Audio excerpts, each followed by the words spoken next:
वो इतना शातिर था कि 3 राज्यों की पुलिस लगातार 36 सालों तक उसे खोजती रही, लेकिन वो उन्हें चक्कर पर चक्कर लगवाता रहा। जंगल के चप्पे चप्पे का जानकार होने का उसने कुछ इस तरीके से फायदा उठाया कि जंगल में कोई भी उसे पकड़ न पाया, ना ही मार पाया, बल्कि जिसने भी उसके पीछे जाने की कोशिश की उसे अपनी जान से हाथ धोना पड़ा। लाल चंदन की लकड़ी के तस्करी के लिए वो कुख्यात था। एक बार जब वो पुलिस से छुपता हुआ घूम रहा था, उसके हाथ में उसकी अपनी ही नवजात बेटी थी, पर अचानक बेटी रोनी ना लगे और वो पकड़ा न जाए, इसलिए उसने अपनी ही बेटी को मौत की नींद सुला दिया। तब पुलिस ने उसे किसी तरह जंगल से बाहर बुलाने और फिर उसे न्यूट्रलाइज करने का प्लान बनाया। तो आखिर पुलिस अपने इस प्लान को किस तरह एग्जीक्यूट कर पाई और क्या थी कुख्यात चंदन तस्कर वीरप्पन के एनकाउंटर की इनसाइड स्टोरी, जानने के लिए बने रहिए हमारे साथ वीडियो में बिल्कुल आखिर तक। केरल, तमिलनाडु और आंध्र प्रदेश के क्षेत्रों में पहले चंदन के जंगलों में एक समय ऐसा भी था जब पुलिस वाले जाने से पहले पूरी तैयारी करते थे, फिर भी जंगल में एंट्री मारने से पहले कई बार सोचते थे, क्योंकि उस जंगल में चंदन की लकड़ी का कुख्यात तस्कर वीरप्पन मौजूद होता था, जो अपनी क्रूरता और खतरनाक इरादों को अंजाम देने के लिए कुख्यात था। 3 स्टेट की पुलिस जॉइंट ऑपरेशन चलाने के बाद भी उसे पकड़ नहीं पा रही थी। राज्य सरकारों ने उसके खिलाफ चलाए गए अभियानों में 100 करोड़ रुपए से ज्यादा की रकम फूंक दी, लेकिन फिर भी वीरप्पन का कोई अता पता नहीं था। उन दिनों तमिलनाडु में जयललिता की सरकार थी और साल 2001 के जून महीने में जयललिता ने वीरप्पन के खिलाफ चलाए जा रहे अभियान की कमान सीनियर IPS विजय कुमार को सौंपी। उन्हें तमिलनाडु स्पेशल टास्क फोर्स का चीफ बनाया गया, इस उम्मीद के साथ कि वो वीरप्पन के आतंक का सफाया करेंगे। IPS विजय कुमार भी वीरप्पन के खतरे को अच्छी तरह से जानते थे। पुलिस वाले इस बात को अच्छी तरह से समझ चुके थे कि वीरप्पन को जंगल के भीतर पकड़कर मारना या फिर उसे जिंदा पकड़ना बड़ा मुश्किल है, क्योंकि वो जंगल के चप्पे चप्पे से वाकिफ था और वो एक पल में ही जंगल में कहीं छुप जाता, यहाँ वहां भाग जाता।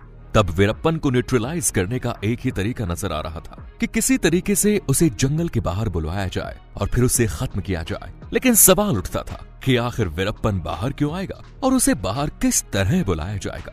तो वीडियो में हम आगे बढ़ेंगे, लेकिन उससे पहले नए व्यूअर से रिक्वेस्ट है कि वो चैनल को जल्दी से सब्सक्राइब कर लें और बेल आइकन को जरूर प्रेस कर दें।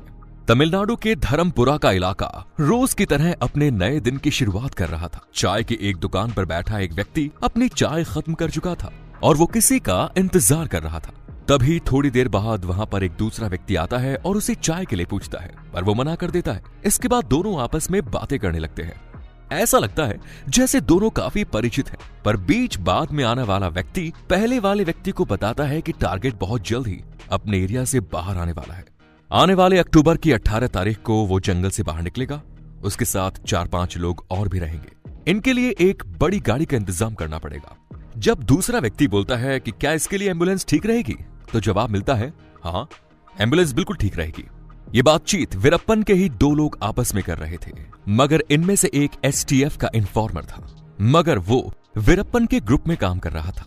वीरप्पन के ग्रुप के लोग उसे कंबल के नाम से बुलाते थे, जबकि दूसरा व्यक्ति भी STF के मिस्टर कनन का इन्फॉर्मर है, जो यहां से मिले इन्फॉर्मेशन को जल्द से जल्द अपने ऑफिसर तक पहुंचाना चाहता है। बस इस इन्फॉर्मेशन को वो STF तक पहुंचा देता है। इसके बाद STF के ऑफिसर्स अपनी टीम के साथ वीरप्पन को न्यूट्रलाइज करने के अपने प्लान पर काम करना शुरू कर देते हैं। वो सभी इस ऑपरेशन को ऑपरेशन कोकून नाम देते हैं। STF इस ऑपरेशन के लिए खुद ही एक एम्बुलेंस को रेडी करती है। इसे कोकून नाम दिया जाता है। एम्बुलेंस कोकून घटना वाले दिन के ठीक पहले ओपेरा पुलिस स्टेशन के पास खड़ी हो जाती है। तभी झाड़ियों के पीछे से एक हथियारबंद आदमी एम्बुलेंस के पास आकर बोलता है, अन्ना बाहर खड़े हुए हैं, चलो। इसके बाद एम्बुलेंस रवाना हो जाती है। वहां से लगभग 4 किलोमीटर का सफर तय करने के बाद एक टंकी के पास जाकर एम्बुलेंस को रुकवाया जाता है। सबसे पहले सेठुमनी और चंद्रगौड़ा एम्बुलेंस के पास आते हैं और उसमें बैठ जाते हैं। ये दोनों ही वीरप्पन के खास आदमी थे। सबसे पहले एम्बुलेंस की जांच की जाती है और पूरी तरह से श्योर होने के बाद एक तीसरा व्यक्ति झाड़ियों के बीच से बाहर निकलता है। यही व्यक्ति खूंखार चंदन तस्कर वीरप्पन था। इसके बाद AK-47 लेकर गोविंदन एम्बुलेंस में सवार होता है। एम्बुलेंस अपने रास्ते पर रवाना होती है। वीरप्पन और उसके साथी इस बात से अनजान थे कि यही एम्बुलेंस उनके लिए आगे चलकर यमराज का भैंसा बनेगी। वीरप्पन कितना भयानक था, इसका अंदाजा आप इसकी क्राइम हिस्ट्री से लगा सकते हैं। उसने लगभग 184 हत्याएं की, जिनमें आधे से ज्यादा हत्याएं पुलिस और फॉरेस्ट डिपार्टमेंट में काम करने वाले कर्मचारियों और अधिकारियों की थी। पुलिस और फॉरेस्ट के ऑफिसर से वीरप्पन को इतनी नफरत थी कि उसने एक अधिकारी को मारकर उसका सिर काटा और फिर उससे फुटबॉल खेलने लगा। सरकार के आंकड़े बताते हैं कि उसने 500 हाथियों को मौत की घाट उतार दिया था, लेकिन असल आंकड़ों की बात करें तो हाथियों के मारे जाने की संख्या लगभग 2000 थी। आमतौर पर जब एक आदमी के सामने हाथी आ जाए तो वो कुछ करने लायक नहीं रहता, लेकिन वीरप्पन के सामने जब कोई हाथी आ जाता था तो वो निशान बांधकर हाथी के माथे के बीचों बीच गोली मारता था। लेकिन स्पेशली वो चंदन की तस्करी के लिए जाना जाता था। वो लगभग 36 सालों के पीरियड में 10,000 टन चंदन की लकड़ी काटकर बेच चुका था। कर्नाटक और तमिलनाडु के जंगलों में अब चंदन का जंगल वीरप्पन के लालच की भेंट चढ़ चुका था। अब आपके दिल में यह सवाल जरूर उठ रहा होगा कि जो वीरप्पन कभी जंगलों की माद से बाहर नहीं निकलता था, आज वो एम्बुलेंस में बैठकर जंगल से बाहर कैसे जा रहा है। वीरप्पन को शूटिंग का शौक था। वो अक्सर अपने वीडियो बनवा करके बाहर की दुनिया में सेंड करता था। ऐसे ही एक ऑडियो वीडियो को एसटीएफ की विजय कुमार भी देख रहे थे। इस वीडियो में उन्होंने देखा कि वीरप्पन को एक कागज पढ़ने में काफी दिक्कत हो रही है। इससे उन्होंने अंदाजा लगाया कि डेफिनेटली उसको आने वाले समय में किसी ऑप्थाल्मोलॉजिस्ट की जरूरत पड़ेगी। इस बारे में जानकारी निकालने पर यह फैक्ट सामने आया कि उसे अपनी मूंछों के खिजाब लगाने का शौक था। एक बार इसकी कुछ बूंदें उसकी आंख में पड़ गई और तब से उसकी आंख में समस्या पैदा होने लगी।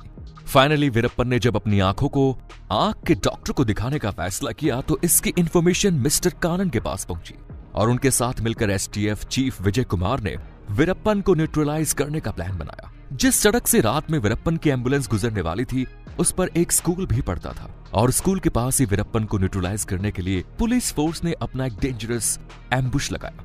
18 अक्टूबर साल 2004 तमिलनाडु के धर्मपुरा का पड़ी गांव एक खतरनाक ऑपरेशन का विटनेस बनने जा रहा था।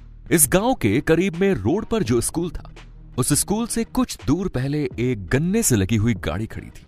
सड़क के दूसरी तरफ से एक और लारी कार खड़ी हो गई। एसटीएफ के 6 कमांडो AK-47 लेकर स्कूल की छत पर पहुंच गए। उन्होंने सड़क की तरफ अपनी बंदूक का मुंह करके निशाना साध लिया। गन्ने वाली गाड़ी को वीरप्पन की एम्बुलेंस को रोकने का टास्क मिला। उसके सामने जो लारी खड़ी थी, इसमें इंस्पेक्टर चार्ल्स अपने कमांडो के साथ मोर्चा संभाले हुए थे। इसके अलावा इस एम्बुश से 3 किलोमीटर पहले डीएसपी के अंडर में एक और वैन अपने हथियार बंद कमांडो के साथ छुप खड़ी थी। इसका काम था वीरप्पन की गाड़ी को फॉलो करना और साथ ही पीछे आ रही दूसरी गाड़ियों को पहले ही रोक लेना ताकि इस गोलाबारी में सिविलियन कैजुअलिटी की पॉसिबिलिटी न रहे। रास्ते में बब्बर पट्टी थाना पड़ता है। इसके निकट चाय की दुकान पर रोज की तरह भीड़ भाड़ थी। एक नारियल बेचने वाला व्यक्ति बैठकर चाय पी रहा था। ये नारियल बेचने वाला है दर्शन इंस्पेक्टर कुमारसम, जिसका काम था वीरप्पन की एम्बुलेंस के गुजरने पर उसकी इंफॉर्मेशन को शेयर करना। तभी उसने सड़क से देखा कि एक एम्बुलेंस गुजर रही है। उस एम्बुलेंस को ड्राइव करने वाला सर्वानंद भी एसटीएफ का एजेंट था। उसने गुजरते हुए नारियल वाले को थम्स अप का इशारा किया। इस इंफॉर्मेशन के बाद उस नारियल पाने वाले ने एक फोन मिलाया और एम्बुलेंस के इस रास्ते से गुजरने की इंफॉर्मेशन आगे शेयर की। इधर एसपी कनन के फोन की घंटी बजी। उन्होंने फोन रिसीव किया तो इंफॉर्मेशन मिली कि चिट्ठी निकल चुकी है। एम्बुलेंस की नीली और फॉग लाइट दोनों ही ऑन है। यह सिग्नल था। ब्लू लाइट मतलब अंदर वीरप्पन और उसके साथी मौजूद है और फॉग लाइट की जलने का मतलब था उन सभी के पास हथियार है। यह इंफॉर्मेशन विजय कुमार को मिलती है और वो अपने साथियों के साथ अलर्ट मोड पर आ जाते हैं। तभी एक तेज लाइट इस तरफ से आई हुई नजर आ रही थी। इसके पहले कि गोली चलाई जाती, इस बात का कंफर्मेशन जरूरी था कि वो लाइट कौन सी गाड़ी की है। सभी के दिलों की धड़कनें तेज हो जाती है, लेकिन तभी वो देखते हैं कि वो तो एक मोटरसाइकिल है जिस पर एक कपल वहां से गुजर रहा था। इसके कुछ मिनट बाद आईपीएस विजय कुमार ने नोटिस किया कि एसपी कानन उनकी तरफ भागते हुए आते हैं। विजय कुमार अलर्ट जाते हैं कि मिस्टर कानन ने एम्बुलेंस को देख लिया है। थोड़ी ही देर में एम्बुलेंस की नीली और फॉग लाइट जलती हुई कार नजर आती है।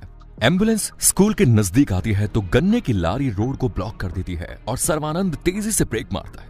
अंदर बैठे सारे लोग इससे पहले कि कुछ समझ पाते, सर्वानंद के एक और अंडरकवर एजेंट एम्बुलेंस से उतरकर नजदीक एक पेड़ की आड़ लेकर खड़े हो जाते हैं। इसके बाद माइक पर एसपी कानन की आवाज वीरप्पन को सुनाई देती है।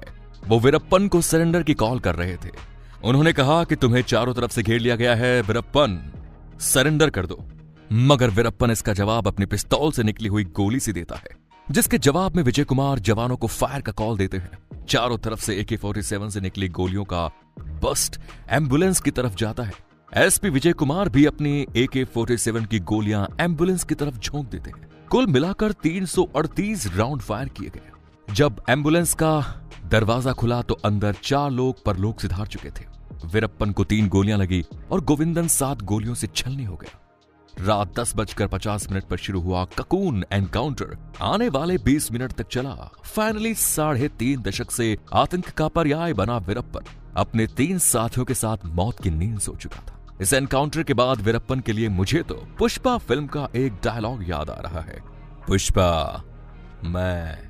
तो दोस्तों कमेंट करके इस डायलॉग को कंप्लीट जरूर कीजिए और इस वीडियो पर अपनी राय भी लिखिए। यकीन है वीडियो आपको पसंद आया होगा। इसे लाइक करके अपने दोस्तों के साथ शेयर जरूर करें।